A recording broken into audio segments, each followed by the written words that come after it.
are going to start with our interview here in just a few moments, but I do want to lay some of the history here for you. So, we've been talking about Don't Ask, Don't Tell, and before we went to commercial, we heard the speech that Bill Clinton delivered in July 1993, announcing the policy for the first time. Well, the man that we are going to interview was the first person to be court-martialed under Don't Ask, Don't Tell, and back in 2010, when the policy was being gotten rid of, we talked to him here on KLTV, and I want to take a look at that story that we did just to give you some context of our interview. So go ahead and take a look at this story from October of 2010. Troy Carlyle was the first person to be court-martialed under Don't Ask, Don't Tell. An Air Force captain and graduate from the Air Force Academy, Troy was dishonorably discharged. Everything that I'd worked for in my whole life had basically been reduced in that one moment to the fact that I was gay, not to my performance, not to my talent, not to my leadership skills. But just last week, a federal judge deemed the law that bars openly gay men and women from the military unconstitutional. For the first time in our American history, the military, when the judge said, you have to let gays in the military immediately said, okay. So for the first time, I'm thinking, well, maybe this really is the end to it. It wasn't the end. The White House requested the policy to stay in place until a study being prepared by Defense Secretary Robert Gates is finished.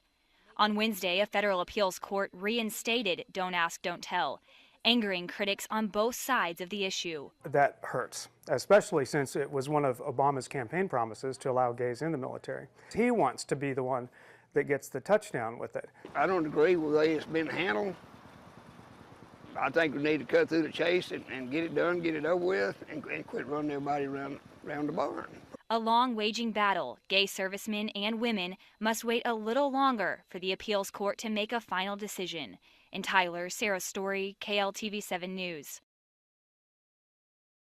And, well, 15 years, almost 15 years later, we're joined here once again with Troy Carlyle here to tell us about his story. So how are you doing today, Carlyle? Doing fine, thank you. All right. Well, we heard your story. You were the first person to be court-martialed under Don't Ask, Don't Tell. Now, I did make some notes here about a number of topics I wanted to talk to you about. So earlier, we listened to remarks by President Bill Clinton in July 1993, officially announcing Don't Ask, Don't Tell. Now, the policy at the time had been unofficially in place since the start of his term, and that was just in terms of the ban on asking service members for their sexual orientation.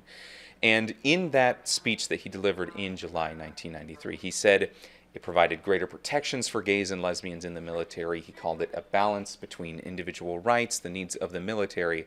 And I want to ask you, at the time, I mean, by this time you had already been court-martialed, did you view this announcement as a step forward, even a minor one? Well, that's hard to say. I don't know if you remember, but Bill Clinton originally ordered the military to accept gays and lesbians. And the military flat refused him. They just refused to obey that order.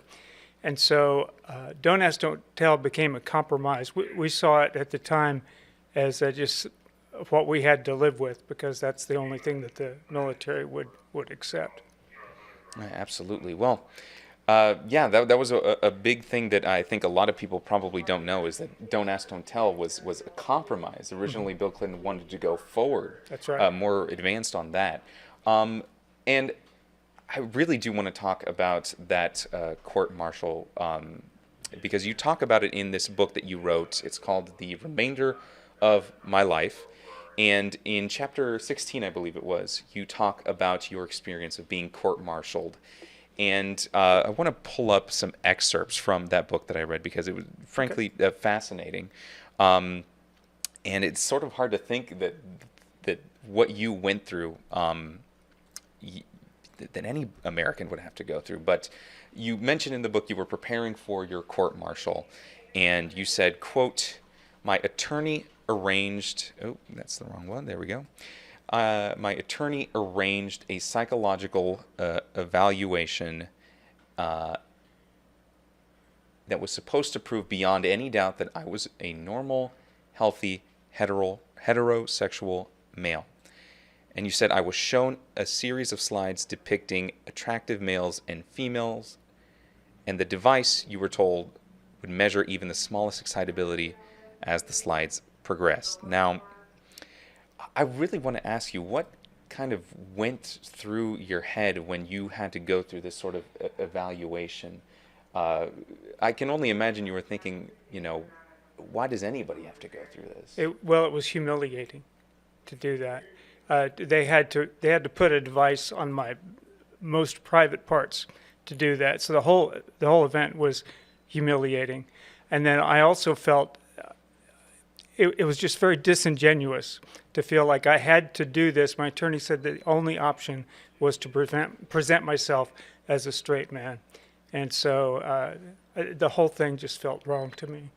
No, absolutely. Yeah. I mean, you really go into detail about that whole process here, and it's really incredible that this is something that happened fairly, recently. Just over 30 years ago, we had people going through this in the military just for wanting to serve. Let me see some more details I wanted to hear. Another bit of your book that really spoke to me was this quote here. You said, "One of the most common arguments I hear against gay activism by both gays and straights is, I don't care what you are, do you have to go on parades and on TV and tell the world you're gay? Well, I didn't tell the world I was gay. I had, in fact, only just discovered that fact for myself. I was hunted down and dragged out of the closet in the New York Times and on national television in a tragic courtroom where my life was forever changed."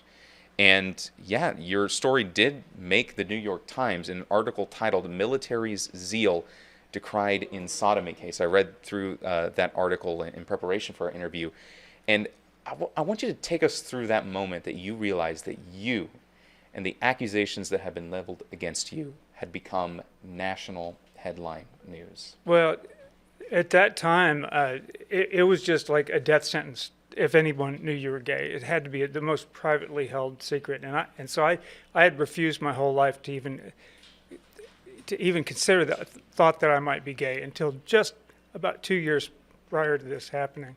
And I finally just realized that I was 30 years old. I realized I wasn't getting any younger, and apparently it wasn't a phase, and it wasn't going to change. So when I was outed, publicly outed, it was just it was humiliating. It was the worst possible thing I could have imagined. Yeah, no. And I mean, I know that even today, for some people, it's hard to come out, and I can't imagine what it would have been like 30 plus years ago in an even more hostile climate. Yeah. Wow. And I've had people contact me since then, in fact, just recently, that have spent years and years in prison because they were found out to be gay in the military, and they were less fortunate than I was. They actually got the prison term that I didn't. Oh. Well, I want to take us now to a little bit, a few years after that, to December 20th, 2011. Now, this was the day that Obama officially signed the act that repealed Don't Ask, Don't Tell. Now, I just want to show our viewers that speech that he gave that day.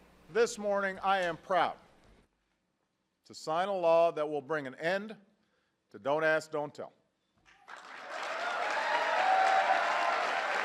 It is a law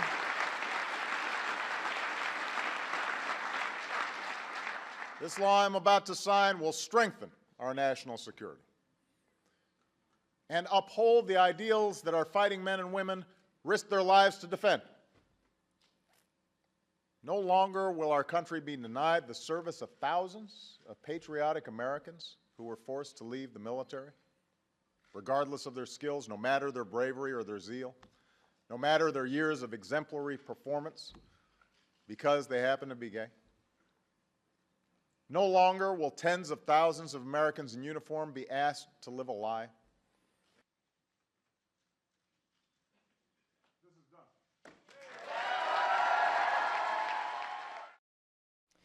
And with that, Don't Ask, Don't Tell was relegated to history, but for many, not exactly. But we are going to get into that in a little, in just a moment.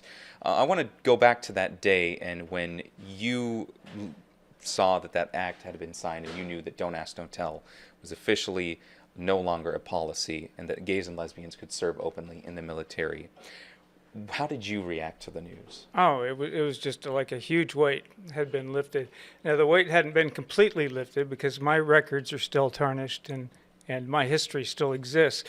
But at least I knew for future generations they wouldn't have to deal with the kinds of things that I and countless others have had to deal with. Yes, and good that you mentioned that your history had already been out there and your reputation had already been dragged through the mud all those years ago. The repeal wasn't the end of that story for many service members, as you said.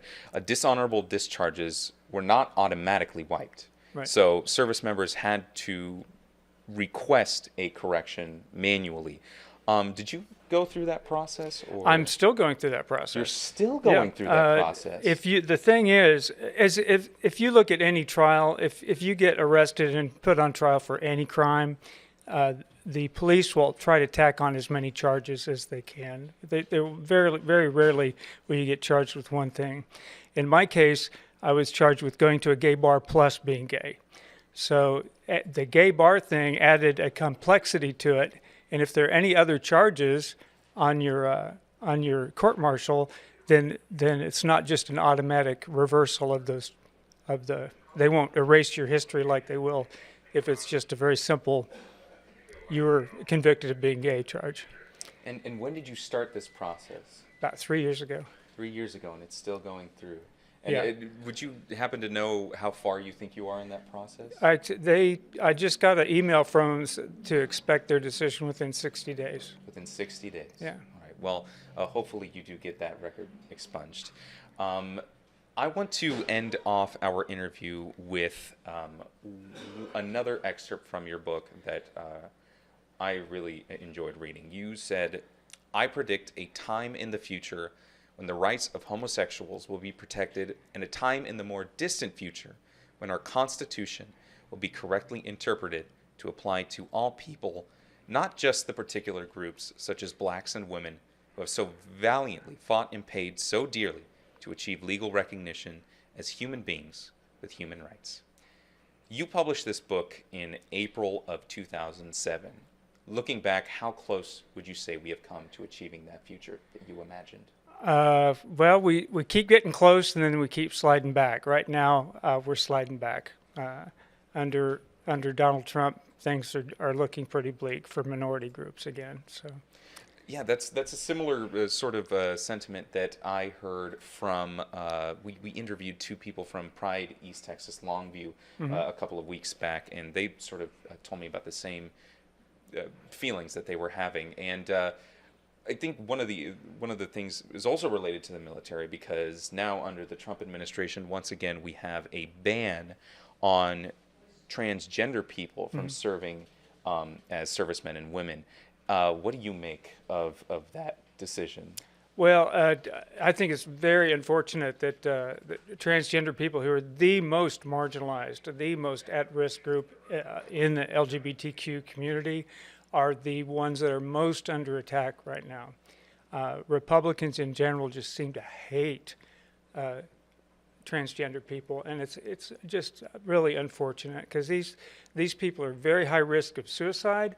They're very high risk of violence. There are so many transgender people murdered every year, and to have them further demonized by the public, it's just it's tragic to me. Of course. Well, thank you so much, Troy, for coming on to talk to us about your story.